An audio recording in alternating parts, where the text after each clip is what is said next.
PT করতে কি লাগবে? দেখুন, অনেক সময় আমরা যখন পিটির কথা চিন্তা করি যে পিটি পরীক্ষা দিব বা পিটি পরীক্ষা দেওয়া আমার দরকার। ওই সময় আমরা ফার্স্ট আমাদের মাথায় যে চিন্তাটা আসে সেটা হচ্ছে আমি যে পিটি এক্সাম দিব, তো আমার কি লাগবে? বা কি দরকার হবে? আমার কোন স্কিলের দরকার? টেকনিক্যাল স্কিল কি লাগবে? ল্যাঙ্গুয়েজ স্কিল কি লাগবে? স্ট্র্যাটেজি কি জানতে হবে? এই ধরনের কনফিউশন আপনাদের মাথায় অনেক সময় ঘুরে বেড়ায়। তো সেটা নিয়ে আপনারা অনেক টেন্স থাকেন। তো তার জন্যই আজকের এই লেসন কম্পিউটার স্ক্রিনে requirements for Pearson PT preparation from 0 to 90। তো এই যে প্রস্তুতিটা আমি হচ্ছে কোথা থেকে শুরু করব? বা এটার জন্য আমার কি লাগবে? আমি যদি 90 পেতে চাই, একেবারে 0 লেভেল এখন থাকি, সেটাই আমরা হচ্ছে একটু জানার চেষ্টা করব। To achieve a high score in the PT academic exam, you need both. আপনার ২ টাই লাগবে।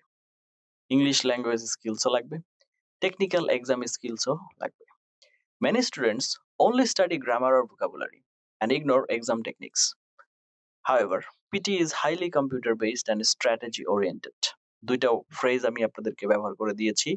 নাম্বার 1 কম্পিউটার বেসড, আরেকটা হচ্ছে স্ট্র্যাটেজি ওরিয়েন্টেড। এই ২ টাকে বাদ দিয়ে আপনি কখনোই ভালো স্কোর করতে পারবেন